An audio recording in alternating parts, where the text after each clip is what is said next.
Hello everyone, welcome back to the channel. My name is Andre and I'm your bookworm, and today we have another book review, and this one will kind of start a wave of reviews of Nordic inspired fantasy books. This is one that we already know. I've reviewed already the first two in this series and I'll get to it soon enough, but just be ready that soon there will be more coming if you like this type of fantasy. But so today we're reviewing Ruin by John Gwynne. So alright, what is Ruin? Ruin is the third book of the Faithful and the Fallen series, written by John Gwynne. I've reviewed the first two books, which are Malice and Vala, and you can check them out in the thumbnails here or the cards showing up in the corner. And pretty much this is, like I said, a Nordic inspired fantasy, epic fantasy I would say. And this series has 4 books. So we're about to enter the last part. This is the second half, start of the second half, but I am reading the last one this month, so let's hope it ends well. Let's get into the review of this one. Ruin was published in 2015, which means it's celebrating its 10-year anniversary, and when it was published it was nominated for 2 David Gemmell Awards, which, for those that don't know, they nominate epic fantasy or fantasy in general, and they are named after David Gemmell, which was an author of epic fantasy that wrote amazing books such as Legend. I don't have a review here, but I thoroughly recommend it. It's a masterclass in how to write a battle, a war, siege kind of thing with several elements of fantasy into it. It's amazing. But getting back into this. On Goodreads, this book has been able to amass 26,000 ratings, and the score it averages on is 4.49 out of 5, which is really high considering that anything above, I would say, a 4.2 is high for something that has this many scores. So this bodes well. Let's see if it matches my score, but let's get through the housekeeping items. The first one, as you all know if you've been here in the channel for long enough, is the synopsis. I'm going to read the synopsis just briefly, narrate it to you. If you don't want to hear anything, especially because this is the third book, so there might be some spoilers, just skip to the timestamp, it's floating around. Otherwise, stick around and enjoy. The banished lands are engulfed in war and chaos. The cunning Queen Rin has conquered the west, and High King Nether has the cauldron, most powerful of the 7 treasures. At his back stands the scheming Calidus and a warband of the Kadoshin, dread demons of the otherworld. They plan to bring Azeroth and his host of the fallen into the world of flesh, but to do so they need the 7 treasures. Nether has been deceived, but now he knows the truth. He has choices to make, choices that will determine the fate of the banished lands. Elsewhere, the flame of resistance is growing. Queen Edana finds allies in the swamps of Arden. Maquin is loose in Tenebrae, hunted by Lycos and his corsairs. Here he will witness the birth of a rebellion in Nether's own realm. Corbin has been swept along by the tide of war. He has suffered, lost loved ones, sought only safety from the darkness, but he will run no more. He has seen the face of evil and he has set his will to fight it. The question is, how? With a disparate band gathered about him, his family, friends, giants, fanatical warriors, an angel, and a talking crow, he begins the journey to Drassel, the fabled fortress hidden deep in the heart of Thorn Forest. For in Drassel lies the Spear of Skald, one of the 7 treasures, and here it is prophesied that the bright star will stand against the black sun. One housekeeping item done. Now let's move on to the second one, which are the scores for the previous books, just so you can have a sense of how the series is progressing, for me at least. But as you can see, the first book had a good score, especially for a first book, and then the second book, it decreased a bit. It had some issues with plot and character, in my opinion, and not that bad. I mean, it's still a good score, but it was just a tiny bit of a dip, which might be like middle book syndrome. I don't want to say that just lightly. It was still good, just not as good as I expected. So let's see how this third book fared. Starting with plot, as per usual, we follow several POVs in this book that were named in the synopsis, but they go all around the continent, which is good in some sense, because that way we get to explore the whole world and we get a sense of what is happening in the different regions. And again, some of these plotlines are better than others. That will depend highly on your taste. For you, the same character that you love might not be the same one love that I do. It's kind of like Game of Thrones. Everyone has a different favorite character and everyone hates a different characters. So it really depends on which one's your favorite. I do think that overall, all the plot lines have their strengths and their weaknesses. However, I did think that none of these plot lines had the same issue as in Valor.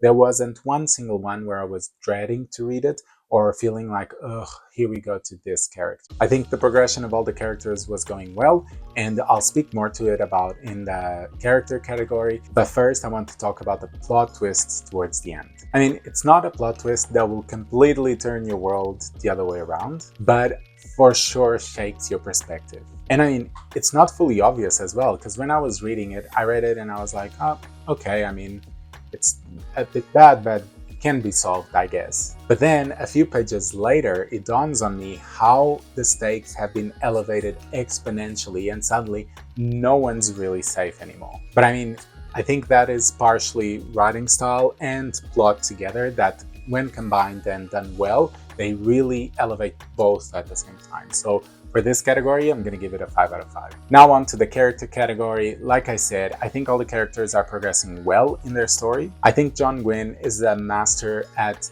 creating trajectories of characters that are feasible, in the sense that you can see the characters really going in that direction. The decisions they make do guide them towards that path. And I think John Gwynne plays very well also with the descension of characters from being good, or at least in the light side, and being corrupted into the dark side, and vice versa. The redemption from going into a corrupt state to a pure state. Both ways, I think John Gwynne does it very well. Because I mean, if you compare the characters from book 1 to book 3, you see already a huge evolution in most of the characters. And that shows me that the next book, which is supposed to be the one where the character arcs all end, should be epic enough and really make me feel fulfilled with the character arcs. The only thing I do have to criticize, and it's just a small criticism, is the romance in this book. I'm not against the romance. I think it's good. It gives a break into the harshness of this world. But then there are certain characters that do seem a bit forced, or their romance seems a bit forced. And because of that, it also brings some predictability into it, because it does not feel as natural or spontaneous, and therefore you kind of see where it leads. I'm curious to see how this specific romance will be dealt with in the last book, but aside from that, I think all the other ones are done well. So for this category, I'm going to give a 4 out of 5. But I must say it's a very, very strong 4. It almost reached a 5. Now on to world building. I think this is probably the most stable category across the series. I think the world is well established. I think the magic system is explored a bit by bit.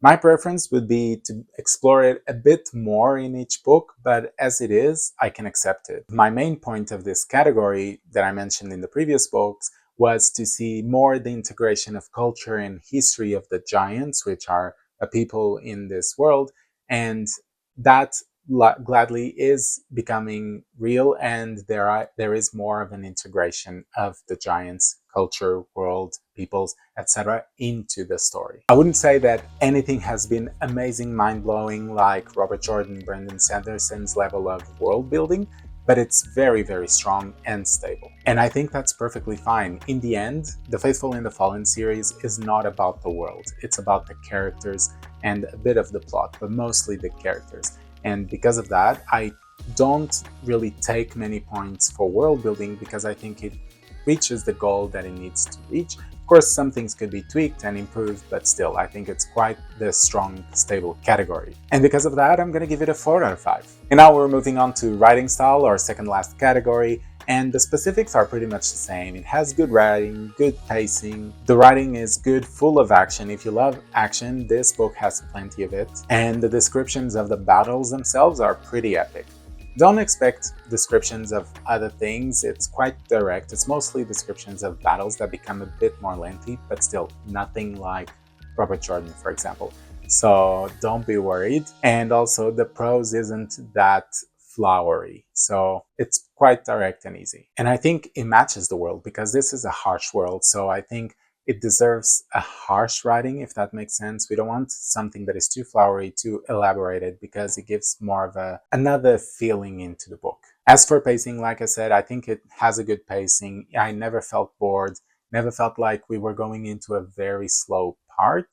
I think everything had the right levels as it needed to be. Some slower, some faster, and it went on and on like that. But I think the jewel of this category must be the plot twist, like I mentioned in the first category. I think it's truly a mark of mastery when John Gwynne has a plot twist that, at face value, when you first read it, doesn't seem to be that surprising, but then with just one small tweak is able to elevate the stakes to a huge point and make the reader immediately fear for everyone that is present. And I don't think that many authors can truly achieve that point of making the readers fear for everything all so suddenly.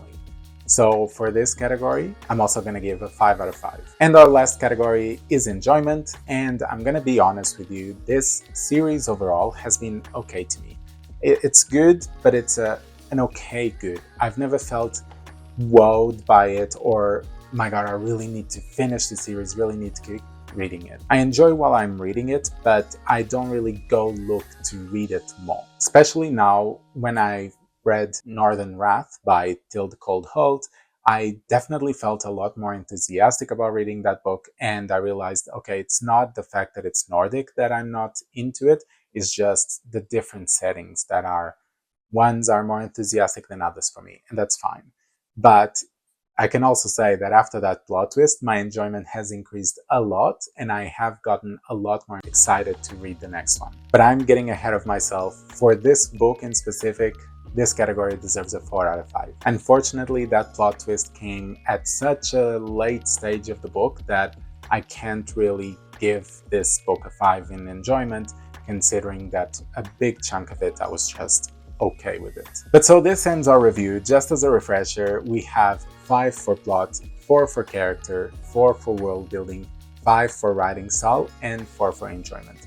And this gives us a score of 4.4 out of 5. So this book sets not only an increase from the previous book, but also a new max for this series, which is a good sign, especially as we're getting close to the end. We want the series to keep increasing as much as it can. I mean, my score wasn't as high as the Goodreads one, but they're pretty close, I would consider. And like I said, I'm quite curious to read the last book of The Faithful and the Fallen, and I am hoping to read it this month. So stay tuned. And let me know, do you like this series? Who is your favorite character of them? I really liked Corbin at the start, but then it kind of fizzled out a bit, and Macquin has become one of my favorites. There are others, but I don't want to reveal too much. I want you to comment, so comment down below. If you're new, don't forget, subscribe, like the content, and I'll be seeing you on Sundays and Thursdays, okay? See you soon!